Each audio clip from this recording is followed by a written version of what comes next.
బాహ్య వేషం అక్కర్లేదు, ఇక్కడ మనం ఏం చేస్తున్నాం అవసరమైతేనే మాట్లాడుతున్నాం.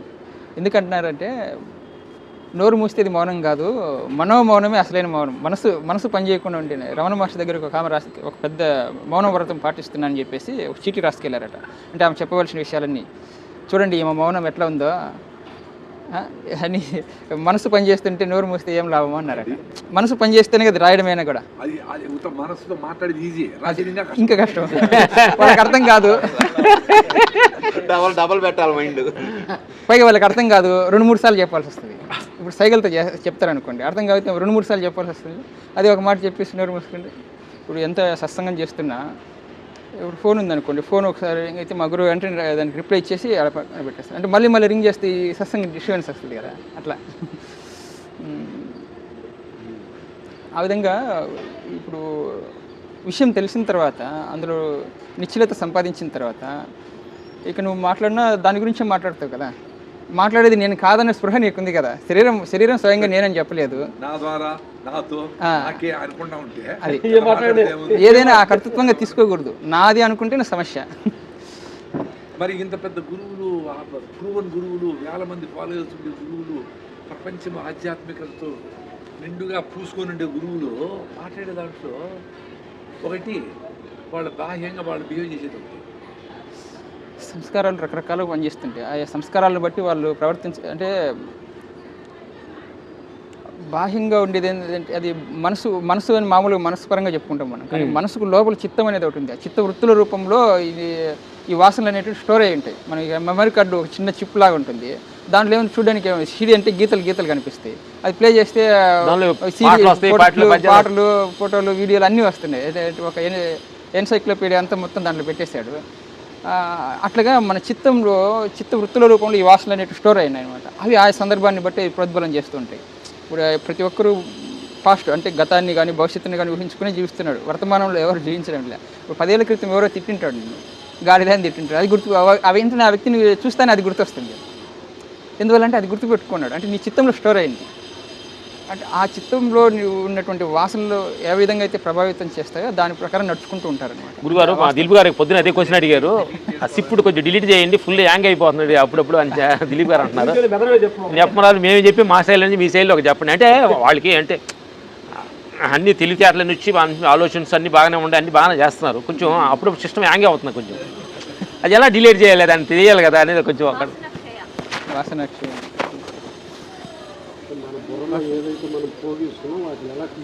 అంటున్నారు. ఏం తెలియకుండా అటమని చెత్త అంతా వెళ్ళిపోతుంటుంది కదా. ఏంటి ఉదాహరణ మేము ఏం చేసేవాళ్ళం అంటే మా ఊర్లో ఉన్న మాకు జ్ఞానం నేర్పిన కథ, ఊర్లో చేపలు పెడతానికి పంటకాలకి మావు పెట్టేవాళ్ళు. ఐడియా మావు అంటే తెలుసుగా, చేపలు పెట్టే మావు ఇట్లా అడ్డంగా పెడితే ఎట్లా ఉంటుంది, లోపలికి వెళ్తానికి వెళ్ళిందంటే బయటికి రాలేదు. ఈ చేప వెళ్ళినా ఏమి వెళ్ళినా మావు అంటాం దాన్ని. మేము పంటకాలకు పెడతాం. ఇట్లా ఉంటాయి. నైట్ పెడతాం, పొద్దున్నే వచ్చి ఆ మావు దిప్పేసి మొత్తం కింద ఒక చిన్న షాప్ లాంటిది వేసి పోస్తాం. ఆ మావు లోపల ఏం చేస్తాయి, ఎండ్రకాయలు వెళ్తాయి, పాము పిల్లలు వెళ్తాయి, గవ్వలు వెళ్తాయి, ఈ జలగలు వెళ్తాయి, చేపలు వెళ్తాయి. ఆ ఎండ్రకాయలన్నీ తీసేసి చూసుకొని మనకు కావాల్సిన చేపల మొట్టి బొట్లు వేసుకొని ఇవన్నీ మళ్ళీ ఒక ఆళ్ళలో వదిలేవాడు. మార్నింగ్ అంటే మాకు అనుభవం, దీనికి గుగురు వేరే చదువుతారు అనమాట. మార్నింగ్ నుంచి మనం లేచి చేసిన కానీ పొద్దున్నే పనులన్నీ సిస్టమ్ ఉంటాయి కదా. పండుకునే ముందు మానవుడికి ఒక్కడికే సినిమాని వెనక్కి తిరిగి చూసుకునే శక్తి ఏ జంతువు లేదు. పొద్దున 6 గంటలు 5 గంటలు లేచాను, ఆడ నుంచి ఏం చేశాను, ఇది తిన్నాను, టిఫిన్ తిన్నా, లేచాను, ఆయనతో మాట ఈతో మాట అందరూ చూసుకుంటూ వెళ్తున్నప్పుడు ఈ సినిమాని కానీ వెనక్కి తీసుకొస్తే ఎక్కడెక్కడ వేసి మాట్లాడాడని, ఎక్కడెక్కడ చేపలు వచ్చినాయి, ఎక్కడ పాములు వచ్చినాయి, తేళ్ళు వచ్చినాయి తీసేసి బయట వేసి రిలాక్స్ చేసి ధ్యానంలో కూర్చొని ఆ పండుకోవడం అనేది మేము చేసిన ప్రక్రియ. దాని గురించి మీరు చెప్పండి. మా మొరట స్టైల్లో చెప్పాం. ఇప్పుడు గురుగారు దాని గురించి చెప్పండి గురుగారు. అందుకని దాన్ని రెండు అంటే ఒక దెబ్బ మనిషి ఏం చేస్తాడంటే శిల్పి చెక్కేటప్పుడు ఒక దెబ్బ దానినప్పుడు ఏంటంటే ఇటు కొడతాడు, కొడతాడు, నెత్తి మీద కొడతాడు, కింద కొడతాడు. అట్లాగా ఒక్కొక్క మనిషి నేను చెప్పి నీకు అర్థం కాలేదు, ఇంకో మనిషి అది కొట్టించాలి. 4 దెబ్బలు కానీ తగిలితే కానీ అమ్మా నేను ఎక్కడ కూర్చున్నాను, ఎక్కడున్నాను, అందరూ మనం ఎక్కడెందుకు కూర్చున్నాను, లేదంటే ఇప్పుడు కూర్చొని నేను షో అలా అంటుంటాం కదా మనం. అందుకే చెప్పండి గురుగారు.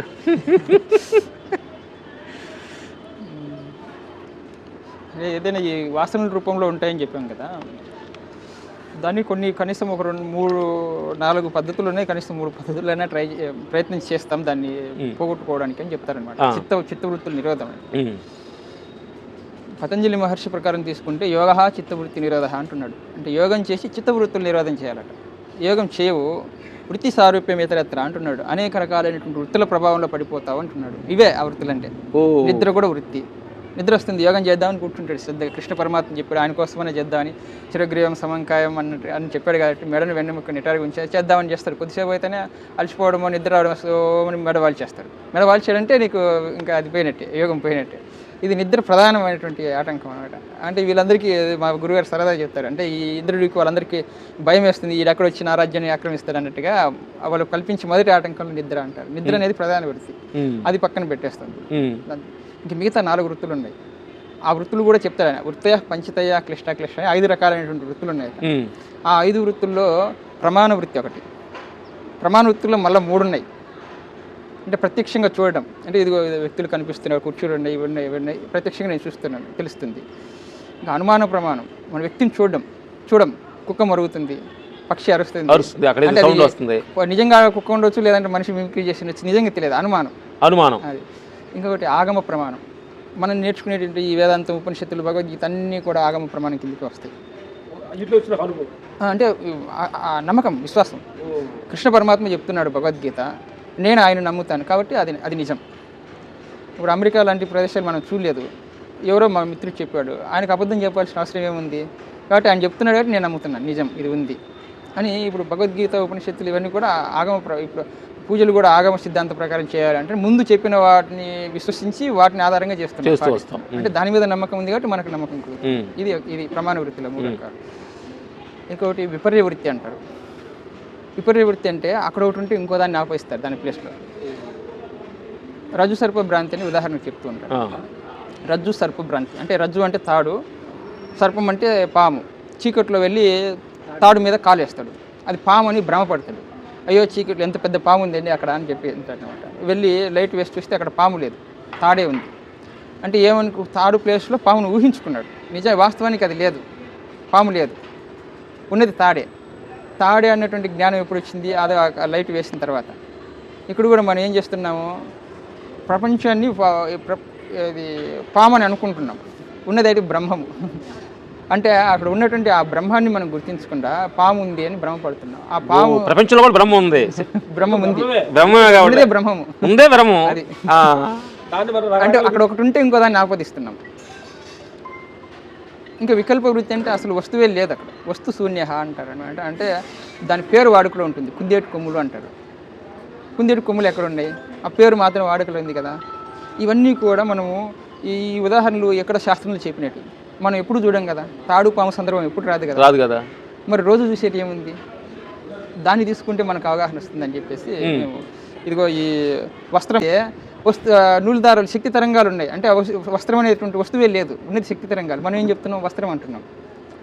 అక్కడ స్మృతి వృత్తి పనిచేసింది. ఈ స్మృతి వృత్తి ఏంటంటే చిన్నప్పుడు నేర్పించారు. స్మృతి వృత్తి ఇంకోటి ఇది కూడా వచ్చింది. చిన్నప్పుడు తల్లిదండ్రులు చెప్పి కొత్తగా వచ్చింటాడు విషయాడు, వాడికి ఏం తెలియదు, ఇదేమిటి అని అడుగుతాడు కాబట్టి వాడికి నేర్పిస్తారు, ఇది వస్త్రం అని పలకాలంటాడు, అది గుర్తుపెట్టుకుంటాడు. స్మృతి వృత్తి పనిచేసింది. వచ్చిన 4 వృత్తులు. ప్రమాణ వృత్తి నేరుగా చూస్తున్నాను వస్త్రము, అక్కడ ఒకటి దారాలు ఉంటేనేమో వస్త్రం అంటున్నాము. విపర్య వృత్తి ఒకదాని బదులు ఇంకోటి ఆపాదించాము.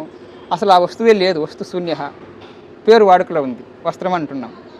వికల్ప వృత్తి వచ్చింది, స్మృతి వృత్తి వచ్చింది, చిన్నప్పుడు నేర్పించారు. కాబట్టి ఇవన్నీ కలిపి మనకు ఇప్పుడు చూస్తున్నటువంటి ప్రపంచం.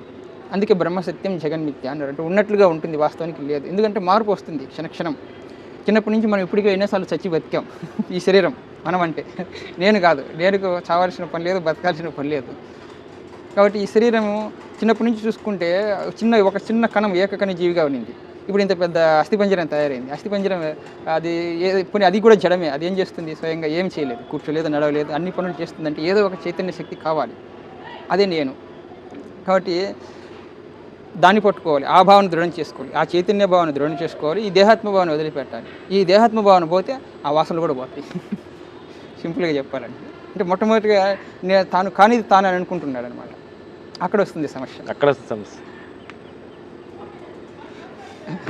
కాబట్టి ఇవన్నీ మార్గాలు అంతే, ఒక దారిలో అంతే. ఆ దారిలో నడవాల్సింది మనమే. కాబట్టి అభ్యాస వైరాగ్యానం తమ్ నిరోధ అంటున్నాడు. ఎటువంటి పరిస్థితి అయినా ఆ అభ్యాసం వలన వైరాగ్యం వలన దాన్ని నిరోధం చేయవచ్చు అంటున్నారు అనమాట. అంతే కదా, మనసే అహంకారాన్ని పట్టుకో ఉంటుంది. గురుగారు ఇప్పుడు అంటే ఆడియన్స్ పాయింట్ ఆఫ్ అడగాలనుకుంటున్నాం. ఇప్పుడు కొంతమంది భగవాన్ రమణుల్లో గోసిపెట్టుకుని కూర్చున్నాడు, ఆయన నేను ఎవరు అని అన్నారు. సరే మీరు ఒక రకం డ్రెస్సులు వేసుకున్నారు, మీరు కూర్చున్నారు, ఇట్లా మేము ఒక రాసుకున్నాం, గురుగారు ప్రసాద్ గారు ఒక డ్రెస్ అట్లా వేసుకున్నారు, ఇట్లా 4 రకాలుగా వేసుకున్నాం. నేను నీలాగా అవ్వాలనుకోవటం కోరిక అంటారా, లేకపోతే అది అది భగవంతుడి ప్రపంచం అని ఈ భగవంతుడి నాటకంలో నీ ఖేతలు అది నా పాత్ర ఇది అట్లాగా ఏంటి అట్లా మేము అట్లా పోల్చుకోవచ్చా ఒక మనిషిని చూసి? అట్లా పోల్చుకోవడం అంటే ఆదర్శంగా తీసుకోవచ్చు. అంటే మంచిదే, ఎందుకంటే అనుకరణ పనికి రాదన్నారు. ఒక ఉదాహరణ చెప్తారు, ఇది ఆదిశంకరాచార్య కథ ఒకటి ఉంది. వాళ్ళ శిష్యుడు ఈయన శివోహం అనేవారు అనమాట. ఎవరు? ఆదిశంకరాచార్య. ఈయన కూడా శివోహం అనేవారు అనమాట శిష్యుడు. అలా ప్రతిదీ అనుకరణ చేసేవారు అనమాట. గురుగారు ఏం చేస్తే నేను అది చేద్దాం అన్నట్టు. అయితే ఇట్లుందే వీడి పని, కరెక్ట్ సమాధానం చెప్పాలని ఆదిశంకరాచార్య ఏం చేస్తారంటే దారిలో పోతూ కంసాలి వాళ్ళు ఏదో ఇనుమును కరిగిస్తారు కదా సిస్టమ్ లాగా, అది కరిగించి పెట్టుంటే దాన్ని తీసుకొని తాగేశారు. ఇది తాగవయ్యా అని చెప్పినారు అనమాట. అన్నీ నన్ను అనుకరిస్తున్నావు కదా, ఇది కూడా తాగు అన్నారు.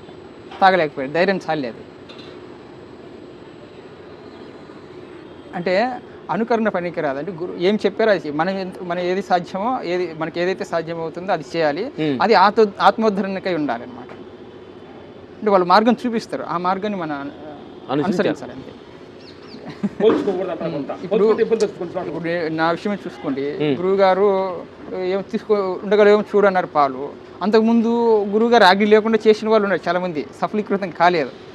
అది అనుకరణ అవుతుంది. అంటే మనం కూడా ఆయనలాగా చూద్దాం అన్నట్టుగా. గురువు మాట కోసం చేసినందుకు ఆయన చెప్పింది, అందుకే గురువుని అనుసరించొద్దు, గురువు చెప్పింది చేయాలి అని చెప్తారనమాట. గురువుకి కాళ్ళు మొక్కొద్దు, ఆయన ఫాలో అవడం కంటే ఎలా ఉంటుందంటే ఒక దీపం సూర్యుడిలాగా యాక్ట్ చేయాలంటే అవుతుందా? సూర్యుడి స్థాయి సూర్యుడిలాగా నన్ను మీరందరూ భావన చేయండి అంటే అది ఎలా కుదురుతుంది? అంటే నేను ఫలానా మనిషి అని నన్ను నమస్కారం పెట్టిన కాళ్ళు మొక్కనంటే ఇదే ఉంటుందా? సహజంగా తీసుకోవచ్చు, కానీ నేనే సూర్యుడిని అనకూడదు. ఇప్పుడు గురువు గారు అంటే భక్తి, ఆయనలో ఉన్నటువంటి శక్తికి అందరూ సరెండర్ అయితే నమస్కారం చేయి, ఆయనలాగా నాకు చేయాలని నువ్వు అనుకోకూడదు అనమాట. నిజంగా నీలో అది ఉంటే వాడి మనసులో వస్తే, ఇప్పుడు అంతే గురువుని కూడా ఎలా గుర్తించాలంటే నీ మనసు శాంతి వస్తుంది, వాళ్ళ దగ్గరికి వెళ్తేనే శాంతిమయం అవుతుంది. నీకే తెలియకుండా నువ్వు సాష్టాంగ నమస్కారం చేస్తాను, వాళ్ళకి సరెండర్ చేస్తే ఆ విధంగా అవుతుంది అనమాట. అలా డౌట్ అనగా మేమే మాట్లాడుతున్నాం, అడుగు. నార్మల్గా ఏ కథ తీసుకున్నా కూడా, ఫర్ ఎగ్జాంపుల్ నాకు 2 చెప్తాను. కృష్ణుడు వెనక ఉండి ఆయనకు తెలుసు అంతా డ్రీమే అని, వెనకుండి నడిపిస్తున్నాడు. ఆ డ్రీమ్లో మాత్రం అర్జున నువ్వు ఫైట్ చేయాలి, అది నీ కర్మ అని చెప్తారు. కానీ నార్మల్గా అయితే ప్రతి జీవిలో ఉన్నది నేనే, అది అద్వైతం అవుతుంది. బట్ అర్జున నువ్వు ఫైట్ చేయాలి అనేది అక్కడ ద్వైతమైంది. అలాగే భగవాన్ కూడా, భగవాన్కి అంతా డ్రీమే అని తెలుసు, కానీ ఒకరోజు నార్మల్గా బిచ్చగాళ్ళకి ఫుడ్ పెట్టలేదు సాధువుకి. అప్పుడు భగవాన్ అలుగుతారు, తినరనమాట. ఆశ్రమంలో వారికి ఏమైందో తెలియదు. అప్పుడు వాళ్ళకి ఫుడ్ పెట్టలేదు, అందుకని భగవాన్ తినలేదు అని తెలుస్తుంది. అంటే ఈ డ్రీమ్ని డ్రీమ్ అని తెలుసు ఆయనది, కానీ ఎక్కడ అంటే దీన్ని రియల్గా తీసుకున్నారు కాబట్టి ఆయన వాళ్ళ ఫుడ్ పెట్టలేదు అని కోపం వస్తుంది. కానీ ఆయన స్థితి మళ్ళీ వేరు. అట్లా 2 విధాలుగా కూడా ఎలా సాధ్యం?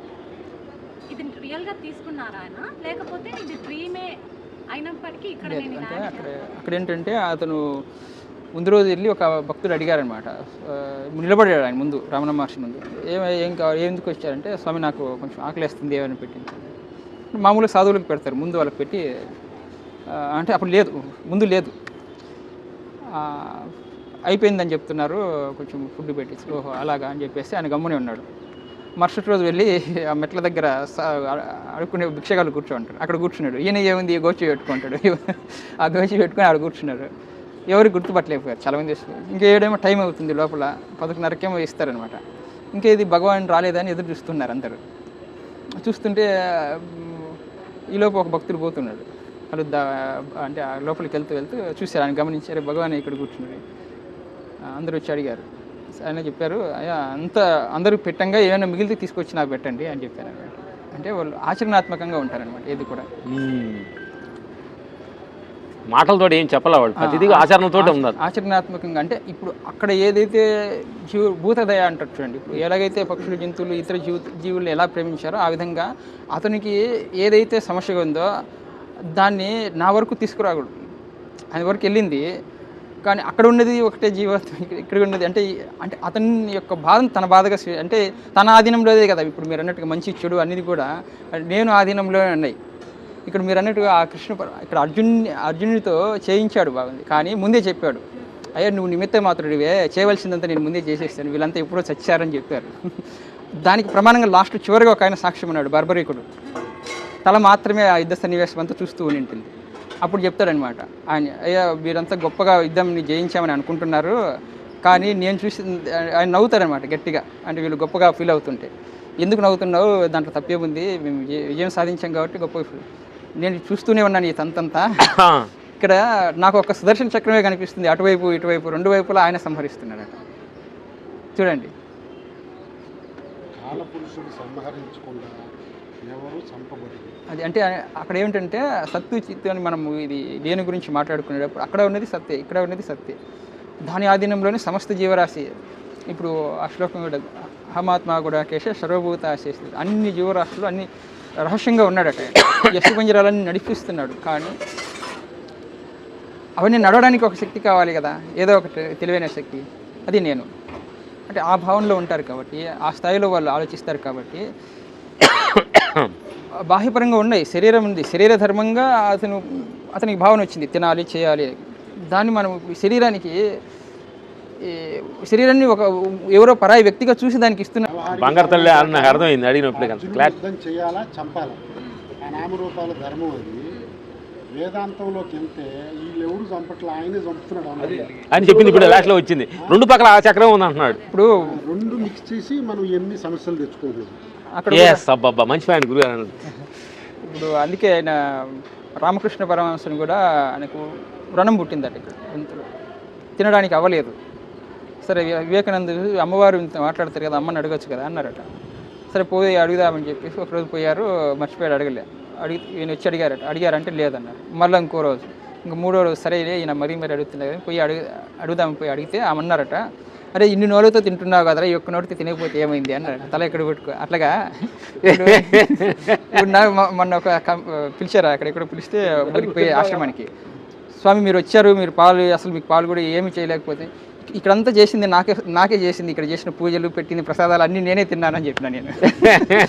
అంటే అక్కడ ఏమవుతుంది, ఇప్పుడు అక్కడ కూడా అంతే, నేను అనేటువంటి ఆ భావనలో ఈ ఆత్మస్థితిలో నిశ్చలత సంపాదించాలి. ఇప్పుడు పొద్దున మీకు చెప్పాను కదా, నేను మనిషిని గుర్తు చేసుకోవాలి, అసలు లేకుండా మనం ఎంత స్ట్రాంగ్గా బిలీవ్ చేస్తున్నావో దాన్ని, మనిషిని నేను ఆత్మస్వరూపుని అంత స్ట్రాంగ్గా నువ్వు బిలీవ్ చేయగలిగితే ఇక ఏది చేసినా నువ్వు ఆధీనంలో నీదే, ఏది చేయకపోయినా నువ్వు చేయని వాడివే. అట్లా చేసినా చేయని వాడివే, చేయకపోయినా చేసిన వాడివే అన్నట్టు ఆ నిశ్చలతను మనం సంపాదించాలి. అది గురువుల దగ్గర మనకు అది స్థిరమైపోయింది కాబట్టి. ఇప్పుడు అందుకే మా గురువులు మామూలుగా గంట ఉపన్యాసాలు ఇక్కడ సమావేశాలు అక్కడ పోరు, ప్రాక్టికల్గా ఇవ్వాలని దాని ఉద్దేశం. ఇప్పుడు ఆ వారం రోజుల్లో ఏమవుతుందంటే నువ్వు పూర్తిగా నీ వ్యవహారం పక్కన పెట్టి కొంత వైరాగ్య భావంతో ఉంటాం కాబట్టి అలా చేస్తాం. అక్కడ మీకు విషయం తెలుస్తుంది, గుడ్. అక్కడ ఇంటరప్ట్ చేసింది, సారీ కంటిన్యూ చేయండి. బట్ రమణులో చెప్పిన కథలు ఆ బుక్లో ఈ కథ ఉంది నార్మల్గా, కాకా భూషుండ అని ఒక ఎన్నిసార్లు చూశాను రామాయణం, ఎన్నిసార్లు అంటే ప్రతిసారి జరిగిందే జరుగుతుంది అంటే ఆయన చెప్తారు కదా, నాకు అది అర్థం కాలేదు. ఎందుకని చెప్తాను, అది కూడా కృష్ణ పరమాత్మ మాట చెప్తాడు, మరణించిన వాడికి జన్మము తప్పదు, జన్మించిన వాడికి మరణం తప్పదు. అంటే దాన్ని ఏమనుకుంటారు, అది జన్మ పరంపరలు కంటిన్యూ అనుకుంటారు, కానీ వాస్తవానికి అది కాదు. ఎవరైతే జన్మించానని అనుకుంటాడో వాడికి మరణం, ఆ భావన. అట్లాగా ఇది లేదు ఏదైనా కూడా భగవద్గీత వ్యాఖ్యానకారులు అంతా కూడా సరిగ్గా చెప్పరు. మీరు అనుకున్నారు అహం వైశ్వానరో భూత్వ ప్రాణినాం దేహమాశ్రిత అనే శ్లోకం కూడా కరెక్ట్గా ఎవరు చెప్పరు. అంటే ఈ శ్లోకంలో పలికే దానిలో అంతకాలే ఇచ్చి మామేవ స్మరణ వ్యక్త కలేవరం అని చెప్పే శ్లోకానికి కూడా వ్యాఖ్యానం సరిగ్గా ఉండదు. అంటే దాంట్లో ఏమంటాడు, చివరిలో నారాయణాన్ని స్మరిస్తే మనకు ముక్తి వస్తుంది అన్నట్టు చెప్తారు, కానీ అచ్చా అనేటువంటి ఒక్క అర్థానికి తేడా మారిపోయింది, అది ఎవరు చెప్పరు. అచ్చా అని అంటే ఇప్పటి నుంచి అప్పటి వరకు కూడా అని అర్థం. చా అంటే కూడా అని, ఆ కూడా అని ఎవరు చెప్పరు. అంటే ఇప్పటి నుంచి అప్పటి వరకు కూడా నువ్వు ఆ భగవంతుని స్మరణలో ఉంటే చివరికి అది గుర్తొస్తుంది. కానీ చివరిలో నువ్వు చేయవలసిన అధర్మాలన్నీ చేసి చివరిలో నేను నారాయణ స్మరిస్తే ముక్తి వస్తుంది అంటే అసలు నీకు స్ఫురణకే రాదు కదా. Excellent point. అది అది కాబట్టి అది చేసుకునే దాంట్లో సూక్ష్మంగా ఉండాలి. కాబట్టి ఇప్పుడు మీరు అడిగిన దాంట్లో ఆయన కరెక్టే, ఆయన పోయి అడుగుతారనమాట, స్వామి మేము రామలక్ష్మణులు వచ్చామంటే, నేను ఇప్పటికి 12 రాములను చూసి అందులో ఏ రాముడు నువ్వు అంటాడనమాట. అంటే అక్కడ బాహ్యంగా శరీర ధర్మంగా నువ్వు మనసు ఉన్నంత వరకే కదా ఈ మళ్ళీ క్రియేషను డిస్ట్రాయ్ అంతా కూడా. అంటే ఆ మనసే లేకుండా పోతే, మనసే జీరో అవుతే లేదు. అంటే ఆ పరంగా చెప్పాడు. అక్కడ కూడా వాళ్ళు మొత్తం 21 మంది ఉన్నారు. ఆ 21 మందిలో 20 మంది ఈ శరీరం భారం ఎందుకు అనవసరం అంటే వాళ్ళు జ్ఞానులే. ఆ బుషుండునికి మొత్తం 21 మంది అనమాట. మిగతా 20 మంది ఈ శరీరంతో పని ఏముంది అని వాళ్ళు జ్ఞానులైపోయి వాళ్ళు శరీరాన్ని వదిలిపెట్టారు. ఈయన మాత్రము ప్రారంధం తప్పదన్నట్టు నా గతి ఇటువంటి ఉండాలని ఉంది శరీరంతో. కాబట్టి యోగం ద్వారా ఈ ప్రళయం వచ్చినప్పుడు ఆయన వాయువుని స్తంభించి అక్కడ ఆకాశంలో ఎక్కడో ఉంటాడట. మళ్ళీ క్రియేషన్ అయినప్పుడు మళ్ళీ అదే చెట్టు మీద ఉంటాడట. కాబట్టి ఆ విధంగా నా ప్రారంభంలో ఈ శరీరాన్ని నిలబెట్టుకోవాలని ఉంది. కాబట్టి నేనేమి ఇట్లున్నాను యుగాల దీంతో వృధా, ఇది కలేబరంతో మనకేం పని చెప్పేసి వాళ్ళు తొందరగా దీన్ని వదిలించుకొని పోయారు అని చెప్పేసి ఆయన చెప్తున్నాడు అనమాట. అది కూడా అంటే ఇప్పుడు నేను చేయాలి, ఇది నా ధర్మం అంటే అక్కడ ధర్మం కూడా కాలము ధర్మము మారుతూ ఉంటాయి క్షణక్షణం, కానీ సత్యం మారదు కదా. ఆ సత్యంలో ఉన్నప్పుడు నా ధర్మం లేదు, ధర్మం కూడా మారుతుంది, కాలం పాటు ధర్మం కూడా మారేది. మారిపోతుంది సందర్భాన్ని కూడా. అంటే దానిలో కృష్ణ సీరియల్ అని మనకు కృష్ణుని గురించి ఒకటి వస్తుంది చదివారు ధర్మం, అది 24 hours అది అమలు చేయటం కుదరదు, సందర్భాన్ని బట్టి మారిపోతుంది. అది చాలా అది చాలా క్లిష్టమైనటువంటి పరిస్థితి అని అంటే ఈ అంటే భౌతిక ప్రపంచంలో మనుషులు జనరల్గా ఏంటంటే ఈ కొంచెం కన్ఫ్యూజ్ లో ఉంటారు గురుగారు. అక్కడ నీ మనసు దేన్నైతే ఇది కరెక్ట్ అని భావిస్తుంది అది ధర్మం అవుతుంది. అంటే దానికి ఒక ఉదాహరణ ఆ స్త్రీలను చూపిస్తారు. ఒక తండ్రి సాగు బతుకులో ఉంటాడు, ఇంకా చనిపోతారని నీళ్ళు పోసి సేవ చేసుకుంటూ ఉంటాడు. పక్కనే ఇంకొక స్త్రీని ఎవరో ఎత్తుకుపోతుంటాడు, ఇంకా వాడు దౌర్జన్యంగా తీసుకెళ్ళిపోతుంటాడు. ఇప్పుడు ఈయనేమో తండ్రి దగ్గర ఉన్నాడు, ఆమెను కాపాడగల సామర్థ్యం ఇతనిలో ఉంది, ఇక్కడ తండ్రి దగ్గర ఉండాలి. ఇప్పుడు దేనికి ఇంపార్టెన్స్ ఇస్తావు, ఏ ధర్మానికి నువ్వు ఇంపార్టెన్స్ ఇస్తావు, అది క్లిష్టమైనటువంటి పరిస్థితి దాంట్లో చూపిస్తారు. కష్టం ఇది మా సినిమా క్లైమాక్స్ లాగా ఉంటుంది, హీరో అటు ఇటేనా అట్లా దాని ఫినిషింగ్ ఏమిస్తారు చెప్పండి. ధర్మంలో కూడా అట్లా అనమాట. అంటే అంటే అది మనం నిర్ణయించలేము. అప్పుడు శాస్త్రాల్లో మనకి హింట్స్ ఇచ్చారు ఇలా నడవండి, కానీ 24 hours 365 days అదే అప్లై చేయడానికి కుదరదు. ప్రాక్టికల్ సిచ్యువేషన్ బట్టి మారిపోతుంది. ఇప్పుడు ఆ రెంట్లో ఎలా డిసిషన్ తీసుకోవాలి గురుగారు? అదే డిసిషన్, అదే బ్రదర్ కూడా అడిగారు క్వశ్చన్స్. అది డిసిషన్ తీసుకోవాలనేది నేను చెప్పకూడదు, ఆ వ్యక్తి యొక్క భావన చెప్పాలంటాడు. కూర్చున్న వ్యక్తి అంటే తండ్రి దగ్గర ఉండాలా లేదా ఆమెను కాపాడాలి అనేటువంటి అక్కడ అతని ధర్మం ఏది ధర్మం అనుకుంటాడో అతను చెప్పాల్సి వస్తుంది. మనం చెప్తే మళ్ళీ అతను వేరే చెప్తూ పోతుంది. అది జడ్జి అడ్వకేట్ ఏమన్నాడు మీకు తెలుసుగా?